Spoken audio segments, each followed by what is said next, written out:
Bismillahirrahmanirrahim. Assalamualaikum warahmatullahi wabarakatuh.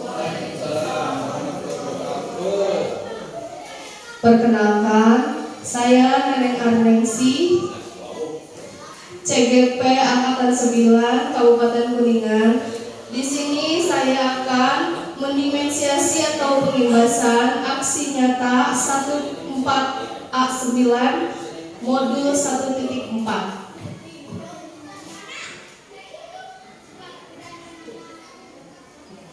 Di sini ada fasilitator saya, Ibu Endang Supiandani, dan pengajar praktek saya, Pak Adi Pastel.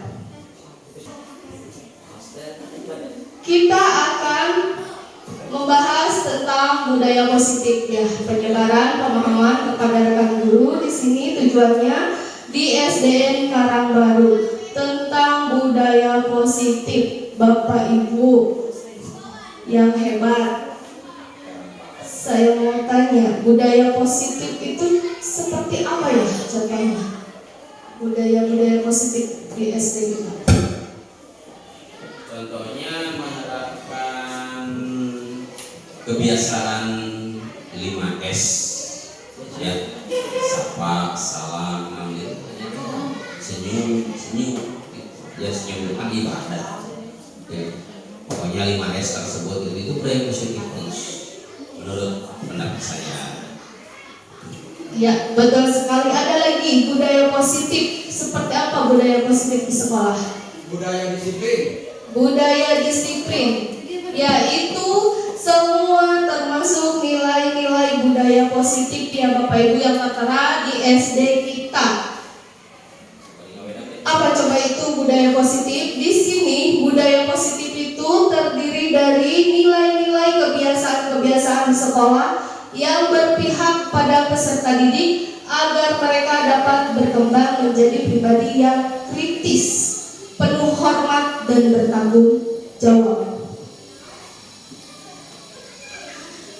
Dari konsep inti budaya positif di sini yang akan saya bahas, pertama, perubahan paradigma belajar. Terdiri dari disiplin positif. Terdapat nilai-nilai kebajikan. Kemudian kebutuhan dasar manusia, yaitu motivasi perilaku manusia. Posisi kontrol guru, yaitu keyakinan kelas. Kemudian segitiga restitusi.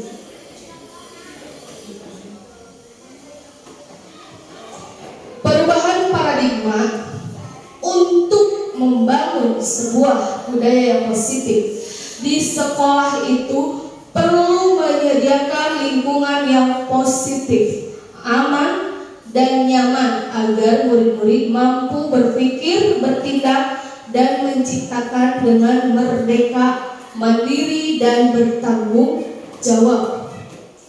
Lazimnya ya disiplin dikaitkan dengan kontrol.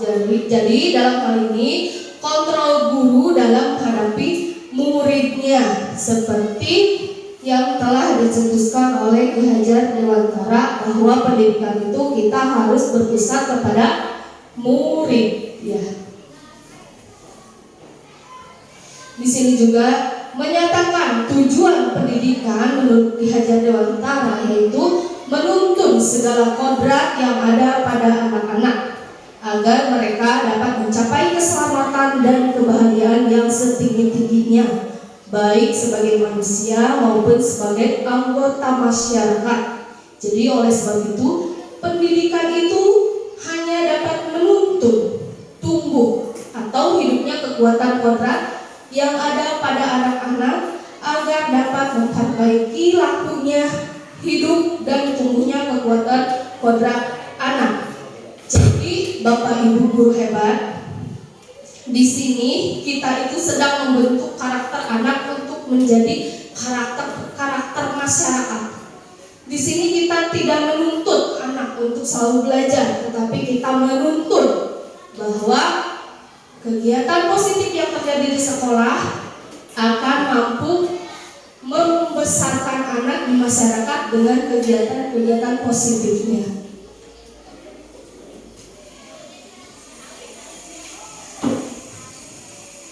Ada sebuah teori kontrol sedikit Bapak Ibu tolong dengan teman A dan B sebuah kasus. Contohnya begini, saya mohon maaf ya Bapak Ibu, membagi untuk sebelah kiri ini untuk anggota atau murid A, yang kiri murid B.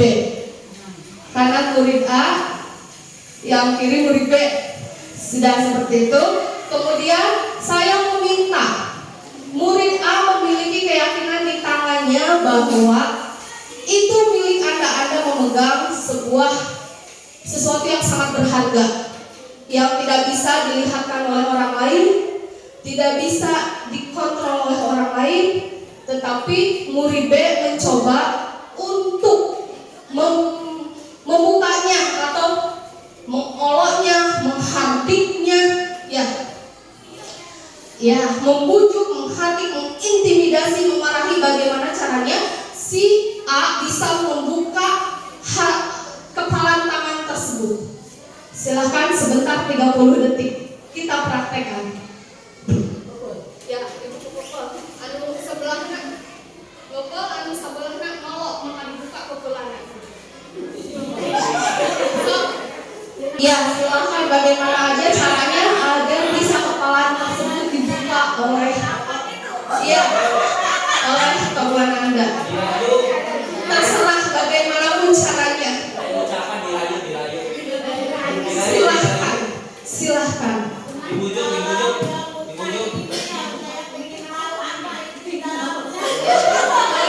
Oh, sekali lagi Bu.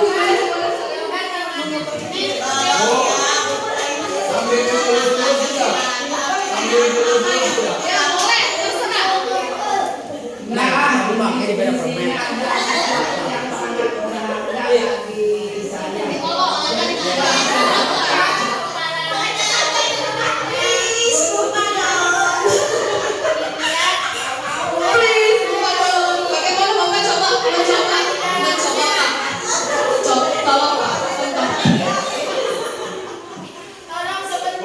Hei, coba dong, itu saya curiga apa yang Anda kepal itu. Jangan-jangan itu berisi amunisi yang dapat menghancurkan ini sekolah. Coba buka. Jangan begitu aku. Gak boleh itu. Jadi jangan sampai menimbulkan kecurigaan kepada orang lain. Tidak ada apa-apanya tuh. Ya ingatkan sekarang kita sedang belum kondusif. Jadi Iya. Coba sekali lagi Ibu gantian Ibu. Siapa yang mau ngepal silahkan yang meminta. Bagaimana itu ada mau mengintimidasi, membujuk, menghardik, memarahi, mengkritik.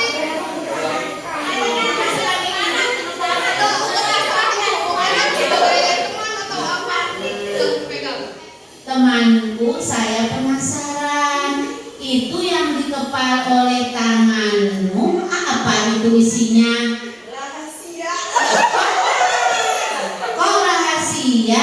Antar teman tidak boleh ada rahasia dong. Karena ini sesuatu yang sangat berharga. Coba sebentar saja pengen lihat. Itu pegangan hidup. Boleh nggak? Ayo, nanti dikasih permen sama saya. Ya, kok begitu? Sama teman aja kok pelit nggak ngeliatin itu? Ya, gak apa-apa. Terima kasih Bapak Ibu guru hebat. Tepuk tangan untuk kita semua. Ya Bu, Bapak, di sini ada sebuah fakta ya. Perbedaannya bila mana berbeda? Kira-kira mengapa katanya?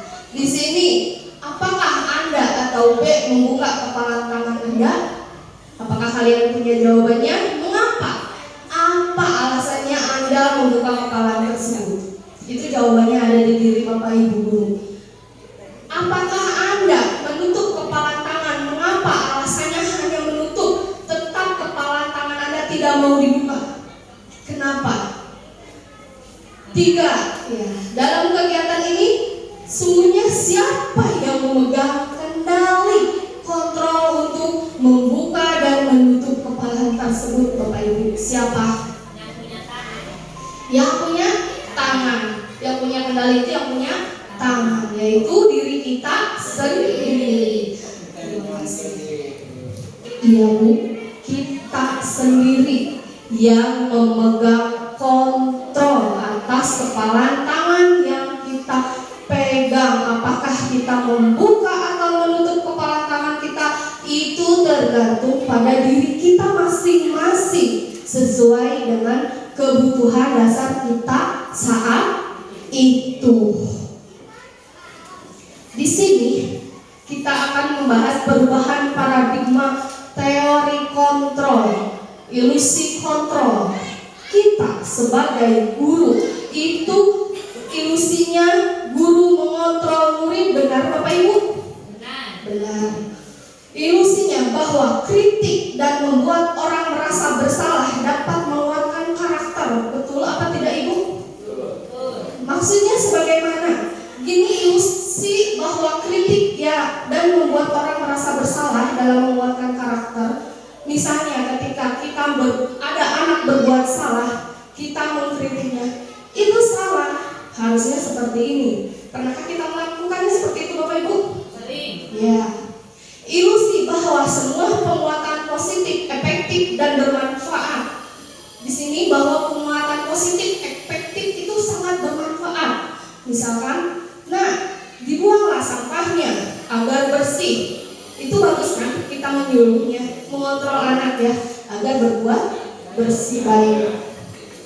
Kemudian ilusi bahwa orang dewasa memilih hak untuk memaksa. Kita sebagai guru yang dewasa memaksa murid untuk melakukan hal yang kita inginkan. Apa itu benar Bapak Ibu? Tidak. Maksudnya di sini ada hak kita sudah dewasa mengontrol anak-anak. Benar? Atau misalkan di lingkungan kantor kepala sekolah menyuruh kita sebagai guru, tolong besok ada kegiatan ini, kita harus begini. Berarti itu dikontrol sebagian oleh kepala sekolah karena beliau sudah dewasa. Hak, ya. Betul kan Bapak Ibu? Itu ilusi kontrol. Tapi di sini ada sebuah paradigma di mana stimulus respon kepada teori kontrol. Gimana maksudnya? Siapa sesungguhnya yang memiliki kontrol itu Bapak Ibu? Tadi seperti kita yang telah lakukan, siapa yang memiliki? Ya, siapa yang sesungguhnya yang memiliki kontrol? Kita sendiri, diri kita. Di sini ada stimulus respon. Maksudnya bagaimana? Kita mencoba mengubah orang agar berpandangan sama dengan kita. Kita selalu melakukan itu ya, menyuruh anak-anak agar bisa berpandangan sama dengan kita. Harus ini, harus itu. Padahal di sini ada sebuah perubahan paradigma bahwa teori kontrolnya itu Bapak Ibu, kita itu harus berusaha memahami pandangan orang lain terhadap dunia. Jadi anak tersebut harus dengan kontrolnya, kesadaran di dunia. Orang lain bisa mengontrol saya. Apa itu benar? Tapi dalam teori kontrolnya hanya kita yang bisa mengontrol diri kita. Perilaku buruk dilihat sebagai suatu kesalahan. Apa kita selalu menyalahkan anak ketika melakukan hal yang salah? Misalkan anak tersebut coret-coret saja di papan tulis dan kita merasa risih. Akhirnya kita merasakan dia itu melakukan kesalahan. Padahal semua perilaku yang memiliki tujuan baik itu salah atau benar ada alasannya Bapak Ibu. Di sini kita mengontrol dengan teori kontrol. Anak tersebut pasti ada alasan. Kemudian di sini saya bisa pemaksaan ada pada saat bujukan gagal. Maksudnya seperti apa? Tetapi pemaksaan ada pada saat bujukan gagal ketika kita memaksa anak, mana mandi kita isukan pakai baju olahraga jadi masih gitu, ya kan? Tetapi itu namanya pemaksaan dengan bujukan gagal. Tetapi kolaborasikan, konsensuskan penciptaan pilihan-pilihan baru kepada anak tersebut. Seperti apa maksudnya kolaborasi? Kita berkompromi dengan anak, berkolaborasi. Alasannya kenapa dikonsensuskan? Maksudnya diteliti anak tersebut sebenarnya kenapa? Ya. Terus model berpikir menang kalah. Kita selalu merasa ketika kita mengatur anak didik kita merasa menang ketika anak tersebut menurut kepada kita. Apa itu benar Bapak Ibu? Harusnya kita tidak seperti itu, di mana kita menyuruh anak tersebut harus berpikir menang-menang. Maksudnya seperti apa? Kita merasa puas dengan apa yang kita lakukan dan anak juga sadar atas apa yang mereka lakukan. Kemudian makna disiplin Bapak Ibu selanjutnya, makna disiplin. Biar cepat ya. Apa makna disiplin? Disiplin itu berasal dari disiplina atau artinya belajar. Makna asal dari kata ini berkonotasi dengan disiplin diri dari murid-murid menurut Socrates dan Plato. Disiplin diri membuat orang menggali potensinya menuju sebuah tujuan apa yang dia hargai.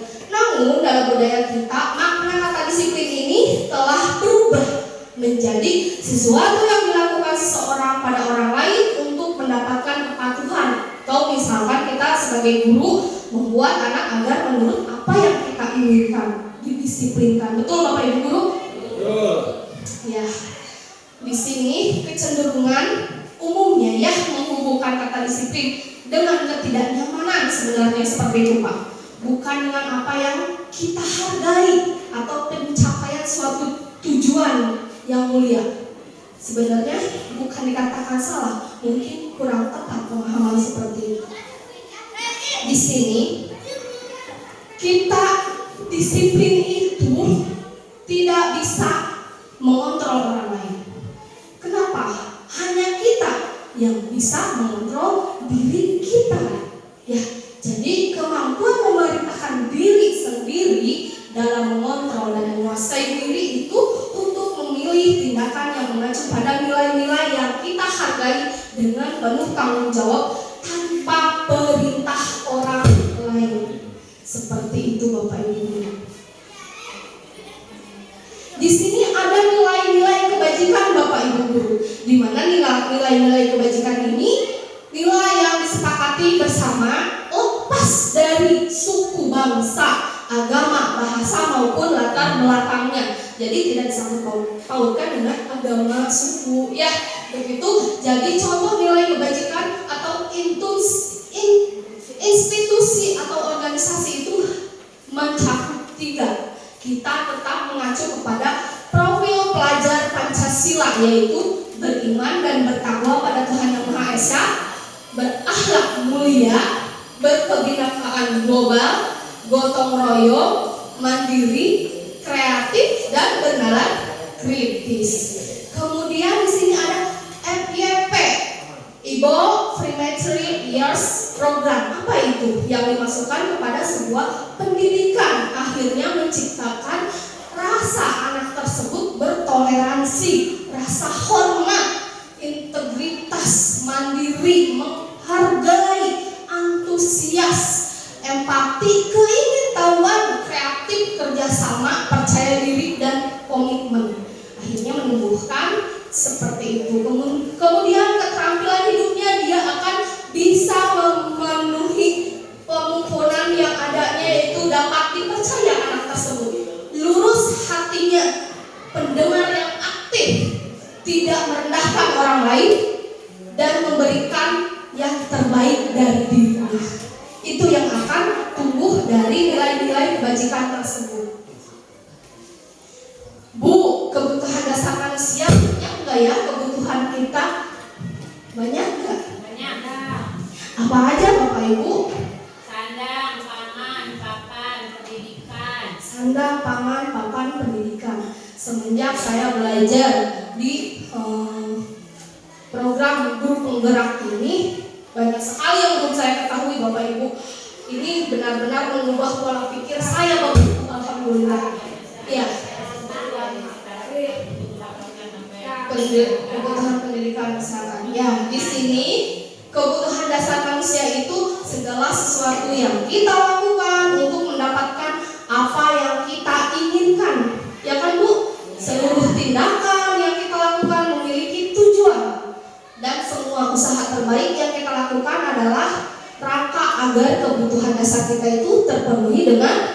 dihargai. Di sini ada 5 kebutuhan dasar manusia, Bu. Di sana menjabarkan seperti tadi kata Bapak Ibu bilang kebutuhan pendidikan dan lain-lainnya. Ada 5, Bu, dasar kebutuhan manusia. Contohnya ini kita cakup ke anak didik kita. 1, bertahan hidup. 2, kasih sayang dan rasa diterima. 3, penguasaan. 4, kebebasan. 5, kesenangan. Bertahan hidup seperti makanan, pakaian, tempat tinggal, keamanan, kesehatan. Bu, sering nggak misalkan ada anak di kelas kita yang selalu meminta aja, malak aja, tapi kita tidak tahu apa yang dia lakukan, bahwa dia itu mungkin ada kebutuhannya yang tidak terpenuhi. Misalkan tidak sarapan di rumah, perutnya lapar. Ya, kemudian kasih sayang dan rasa yang diterima.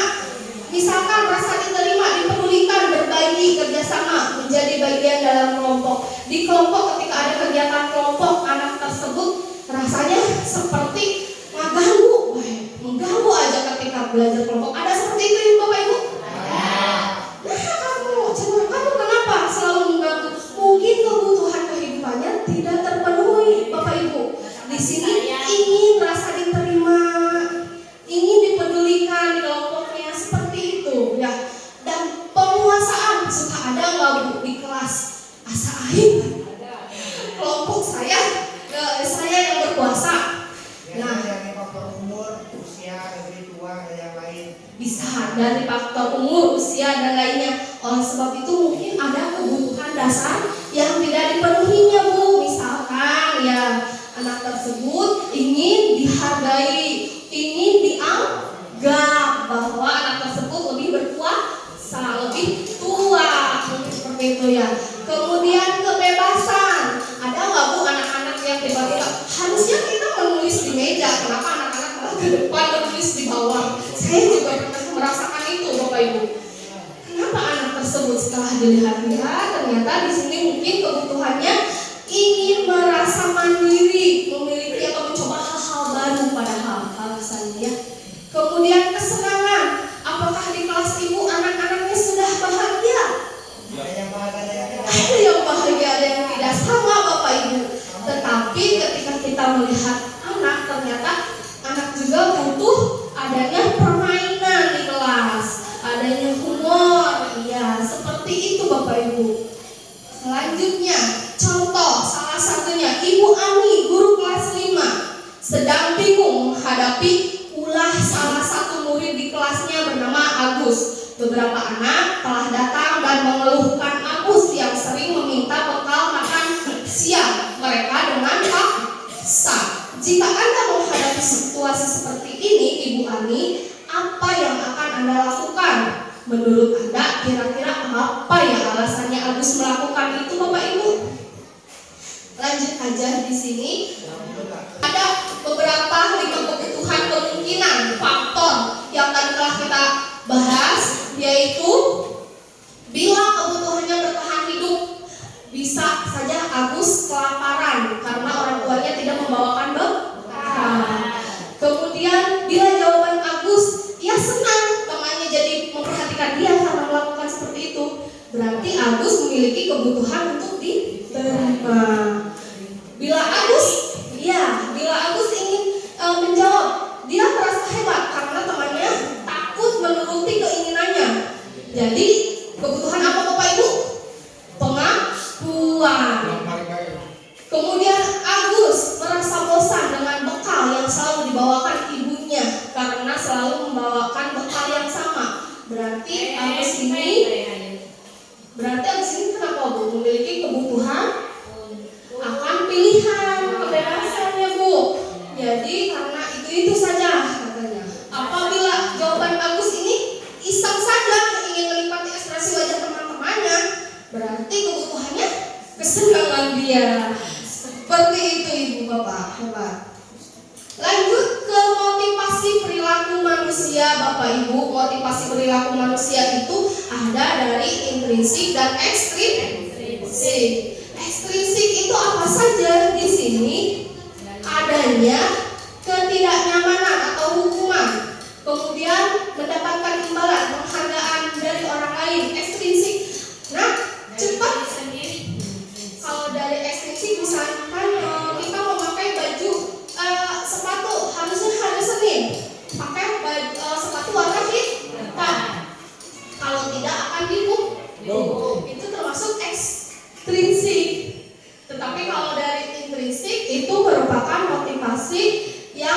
terjadi keinginan menghargai dirinya sendiri dengan kepercayaan pada dirinya sendiri.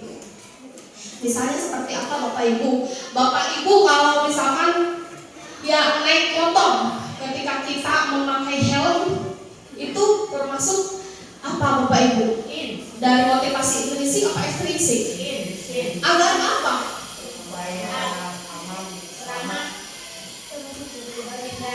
Supaya kita terhindar dari sesuatu atau musibah kalau terjadi, itu kan ada helm Melindungi aman. kepala. Ya. Selain itu alasannya apa? Selain itu alasannya Melaksanakan aturan tertib. Untuk mematuhi peraturan lalu lintas kita harus memakai helm. Terima kasih jawaban yang luar biasa Bapak Ibu. Untuk mematuhi peraturan itu termasuk ekstrinsik, intrinsik Bapak Ibu.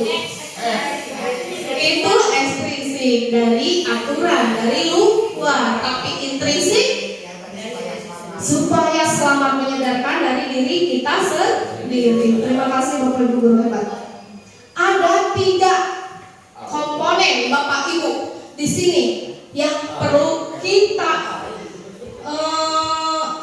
ketahui, bahwa di sekolah anak-anak itu adanya hukuman, konsekuensi dan restitusi. Hukuman itu seperti apa? Di sini hukuman itu terjadi tidak terencana atau tiba-tiba. Jadi murid tidak tahu apa yang akan terjadi. Bersifat satu arah, berupa hukuman psikis atau fisik. Seperti apa? Kamu datang terlambat, silakan push up.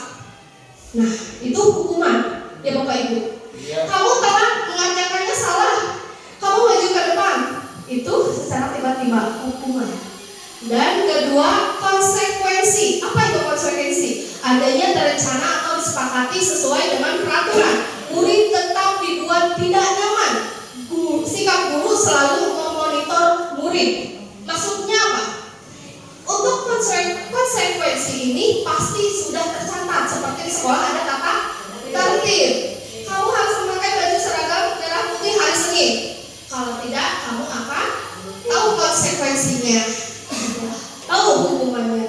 Bukan hukuman berarti banyak konsekuensi. Begitu Bapak Ibu. Dan ada restitusi. Apa itu restitusi? Proses menciptakan kondisi bagi murid untuk memperbaiki kesalahan. Kemudian proses kolaboratif yang mengajarkan murid untuk mencari solusi sendiri. Kita balikan lagi restitusi kepada anak tersebut. Masalah apa yang terjadi, kenapa dia seperti itu. Begitu Bapak Ibu. Baik, langsung saja. Ada 5 posisi kontrol guru. Di sini kita memiliki posisi kontrol 5 Bapak Ibu. Kita sebagai penghukum, pembuat merasa bersalah, bisa menjadi teman, bisa menjadi pemantau, dan bisa menjadi manajer. Saya sendiri juga merasakan saya sebagai penghukum Bapak Ibu. Saya sebagai pembuat merasa bersalah, saya merasakan itu. Coba untuk Bapak Ibu mewakili Anda sendiri, merasa ada di posisi yang mana Pak Asep? Saya merasa ada di posisi teman. Ya, teman. Alasannya? Alasannya supaya anak itu merasa tidak takut, tidak apa. Jadi supaya itu dekatlah dengan kredibilitas kita sebagai guru saja. Tidak ditakuti oleh anak.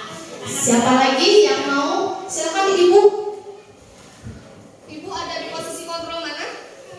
Sama Pak Asep sebagai teman, jadi supaya anak tidak merasa takut dan leluasa dalam belajar, tidak merasa tertekan, jadi anak betah belajar dengan teman-teman dan dengan gurunya. Ada yang berbeda tidak jawabannya? Silakan. Selain teman, posisi kontrol, Bapak sebagai apa? Kalau untuk pribadi saya memposisikan sebagai penghukum. Kenapa? Karena dengan adanya hukuman itu akan membuat efek jerat terhadap anak untuk berbuat kesalahan. Ya. Tuh.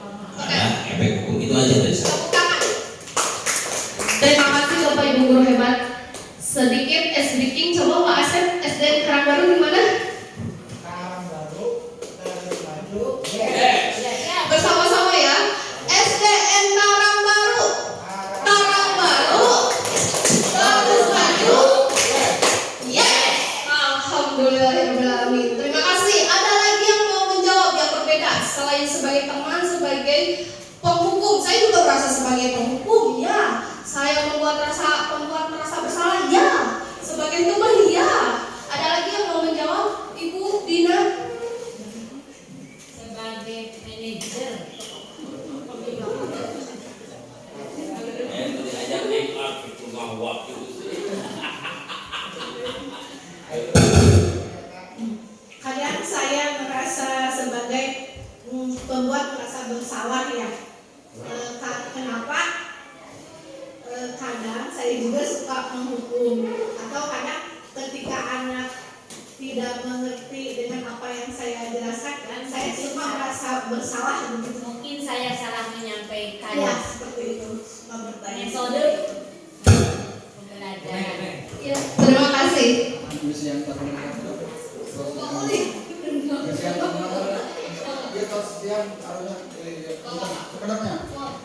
Assalamualaikum warahmatullahi wabarakatuh. Terima kasih kepada Bune yang telah memberikan kesempatan. Di sini saya memilih untuk sebagai pemantau ya, khususnya untuk kelas tinggi, karena di sini pemantau itu maksudnya ini ketika sedang belajar kita memantau siswa kita dalam proses pembelajaran. Apakah dia mengerti dengan konsep pembelajaran yang saya ajarkan atau tidak mengerti? Kan dengan adanya pemantau ini saya akan tahu pembelajaran akan tercapai atau tidak. Dan bila mana kalau misalnya diukur dan dinilai itu tidak berpengaruh. Ada saja orang yang rajin atau cerdas ketika tidak mengetahui konsep pembelajaran nilainya akan kecil atau akan rendah.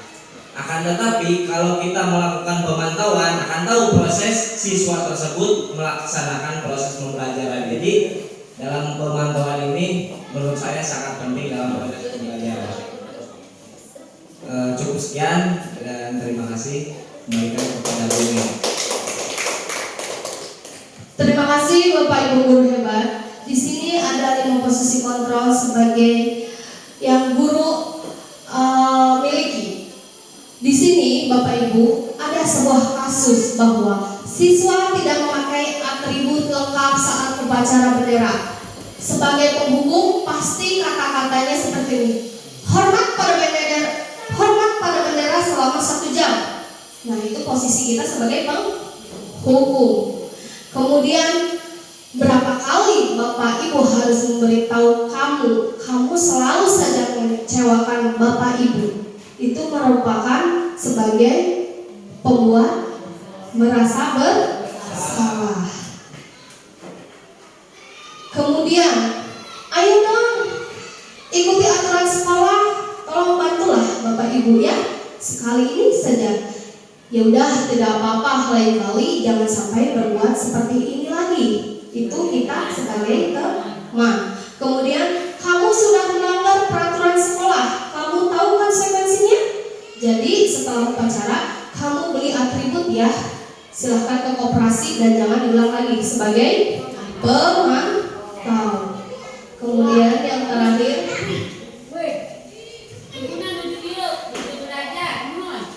posisi kontrol yang terakhir yaitu sebagai manajer. Apakah kamu tahu kesalahanmu? Kira-kira bagaimana kamu memperbaiki kesalahanmu? Nah, itu posisi kita sebagai manajer. Baik Bapak Ibu, coba kita mencoba di sini. Saya kecewa sekali dengan kamu. Berarti posisinya sebagai apa?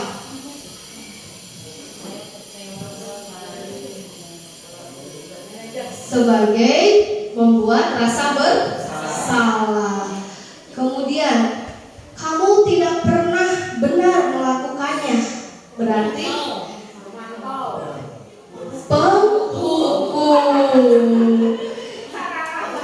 Ayolah lakukan demi Bapak Ibu ya. Sebagai betul, sebagai teman Desti. Apa rencanamu untuk menyelesaikan masalah ini? Sebagai manajer. Kemudian kamu tidak pernah mendapat nilai jika tidak mengerjakan tugas. Pemantau. Iya, terima kasih Bapak Ibu guru hebat. Ternyata Bapak Ibu guru guru sudah mengetahui ya apa itu pemantau, penghukum, manajer.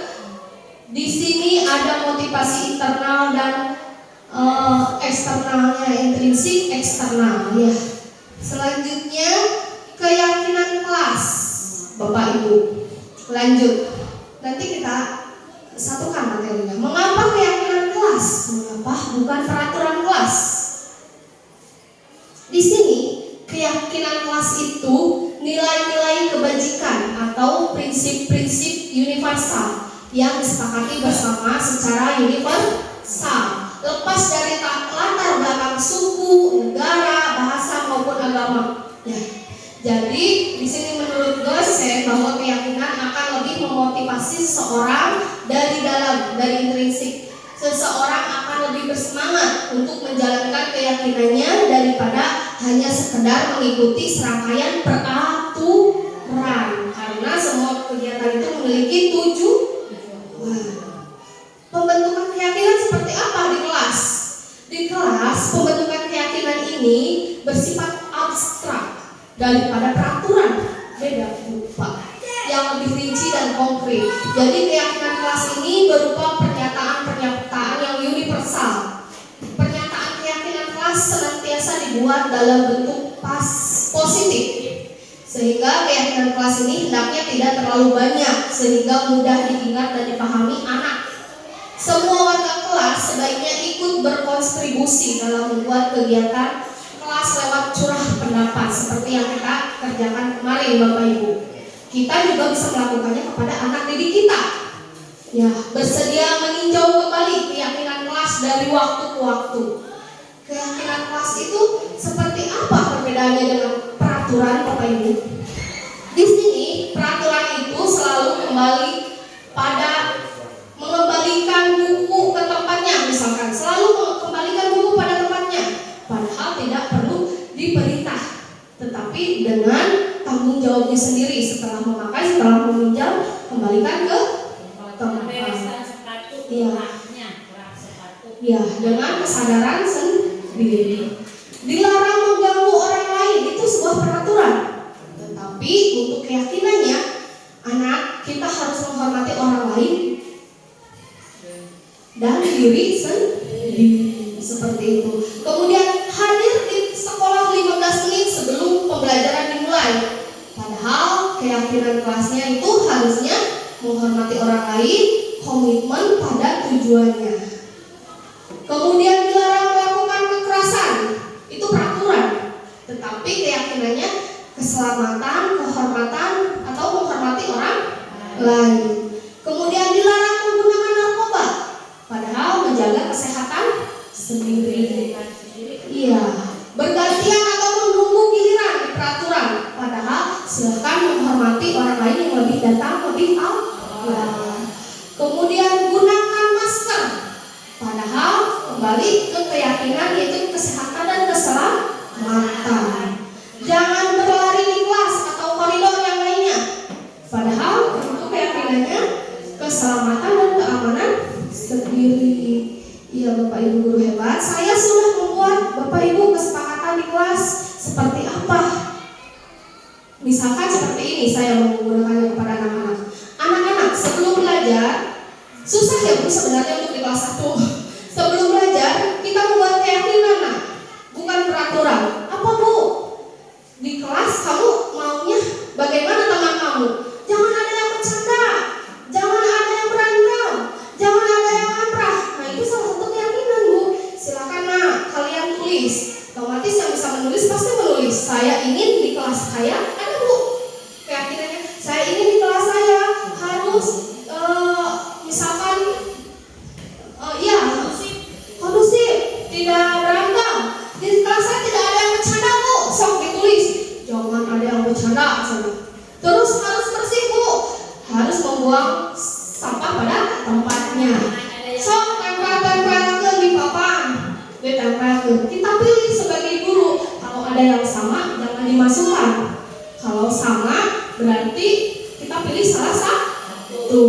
Seperti itu Ibu keyakinan. Dan ketika kita mengajar, ayo siapa yang bercanda? Apa keyakinan kelas kita kemarin? Oh iya, jangan bercanda. Nah, itu datang lagi ke dirinya anak tersebut. Akhirnya anak tersebut menyadari akan keyakinannya kelas yang dibuat. Enak Bapak Ibu untuk di kelas atas pasti bisa berjalan dengan baik. Ya, mencobanya untuk membuat keyakinan. Nah, mau mencoba membuat keyakinan kelas? Mau? Mau ya? Pasti bisa. Oke, selanjutnya yang terakhir, segitiga restitusi. Segitiga restitusi itu apa? Menciptakan kondisi bagi murid untuk memperbaiki kesalahan mereka sehingga mereka bisa kembali pada kelompok mereka dengan karakter yang lebih kuat. Melalui restitusi, guru ini bisa membantu murid menjadi lebih memiliki tujuan disiplin yang positif dan memulihkan dirinya setelah berbuat salah. Ya, membantu murid untuk jujur pada diri sendiri dan mengevaluasinya dampak dari kesalahan mereka yang lakukan dan memberikan penawaran bukan paksaan oleh kita. Ada 3 tahap Bapak Ibu di sini segitiga restitusi. Pertama, menstabilkan identitas, memvalidasi tindakan yang salah, menanyakan keyakinan. Kenapa segitiga restitusi ini digunakan? Karena suatu proses dialog yang dijalankan oleh guru agar dapat menghasilkan murid yang mandiri dan bertanggung jawab.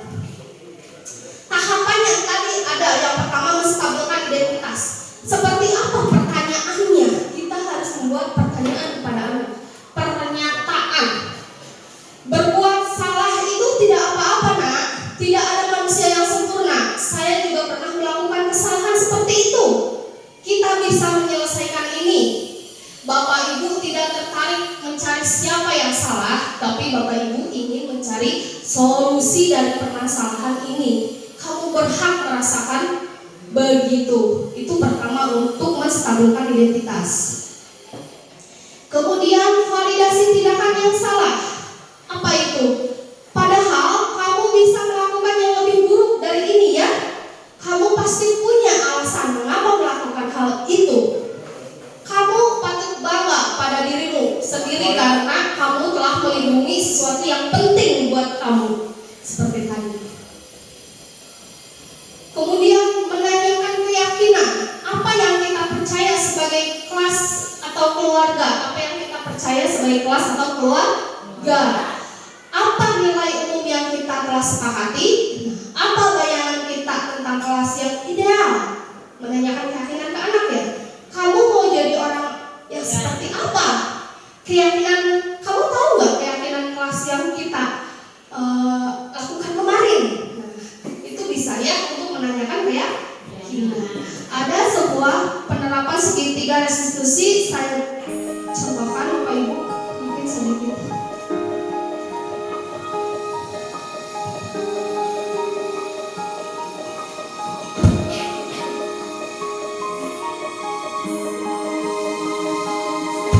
Sehat, sering datang terlambat, sehingga banyak pelajaran yang tertinggal. Han, katanya kamu sering terlambat masuk sekolah. Sudah berapa kali kamu terlambat masuk sekolah? 5 kali. Ya, sering terlambat termasuk kesalahan bukan? Ya, baik. Sekarang Sehan, setiap orang itu pasti memiliki kesalahan ya. Cuma yang penting kita bisa saling belajar dari kesalahan untuk bisa saling memperbaiki. Setuju? Baik, sekarang kita cari solusinya. Oke?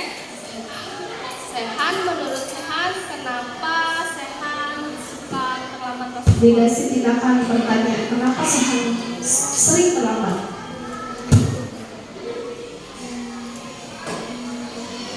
Main HP, begadang dan main HP ya, jadi kurang tidur. Oke, baik. Kamu tahu nggak keyakinan kelas yang kita sepakati? Tahu. Kalau terlambat itu apa sudah sesuai dengan Keyakinan yang telah dibuat di kelas Bapak Ibu. tidak? Menurut kamu keyakinan kelas apa yang sudah kamu lambat?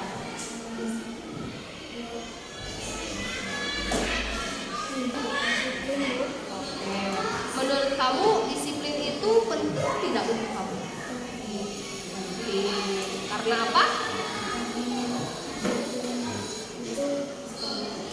Betul, disiplin itu bisa menghargai waktu, ya, terus bisa melatih kita untuk tidak terlambat masuk sekolah, sehingga pekerjaan tidak tertumpuk. Ya. Sekarang gimana kamu?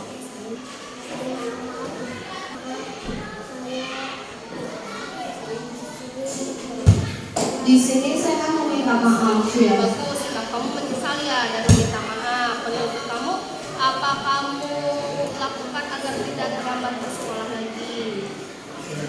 Apa? Menanyakan apa kira-kira yang saya harus lakukan agar tidak terlambat lagi. Katanya tidak menonton HP hingga larut malam. Yang lagi?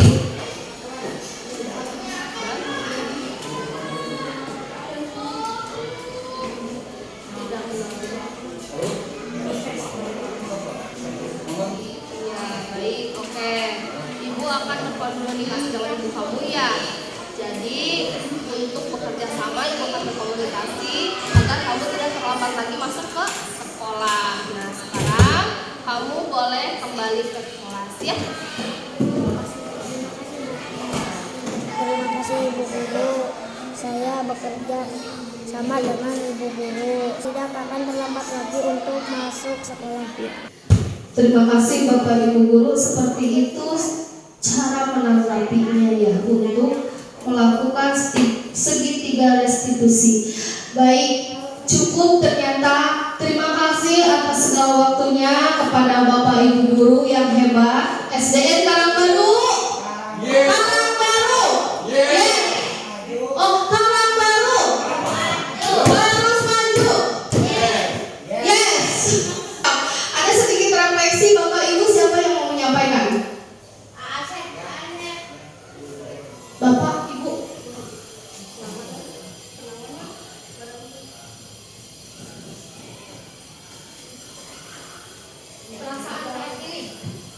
Perasaan saat ini setelah saya mengikuti materi dari Bu Neneng, saya merasa ya bangga. Semoga SD Karangbaru lebih maju dari yang sekarang, lebih baik begitu.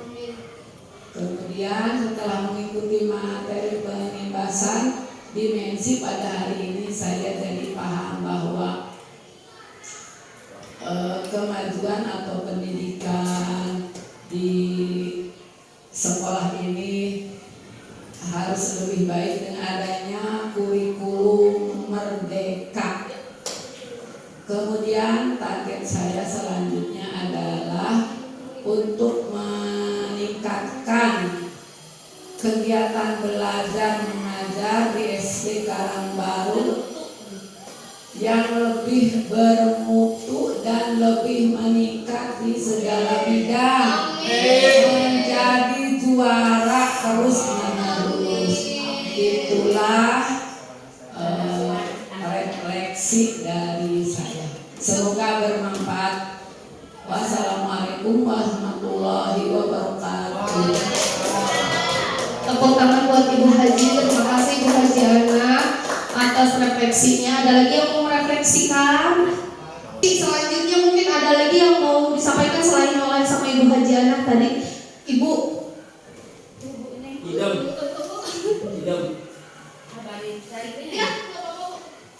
Assalamualaikum warahmatullahi wabarakatuh. Terima kasih kepada Ibu Neneng yang telah memberikan waktu kepada saya untuk mengutarakan tentang refleksi. Perasaan saya setelah mengikuti refleksi yang di pematerinya ada Bu Neneng, yaitu merasa ada masukan bagaimana secara mengajar sebagai guru itu harus bagaimana yang baik.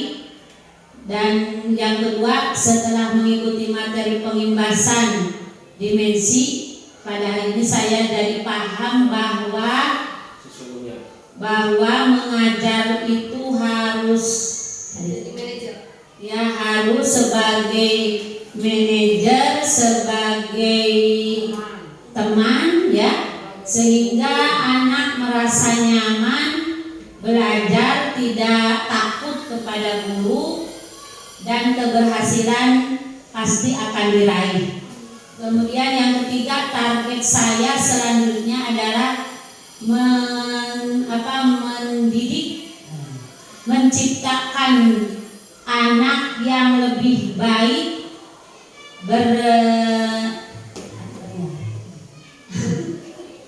berprestasi ya, berprestasi, akhlak dan budi pekertinya, karakternya baik. Itu jadi yang target saya sebagai pendidik. Mudah-mudahan kedepannya lebih maju, lebih baik lagi. Mungkin sekian dari saya. Wabillahi taufiq wal hidayah. Wassalamualaikum warahmatullahi wabarakatuh. Terima kasih sekali lagi atas waktunya kepada Bapak Ibu Guru hebat SDN Karangbaru. Sekali lagi ya, Karangbaru. Karangbaru terus maju.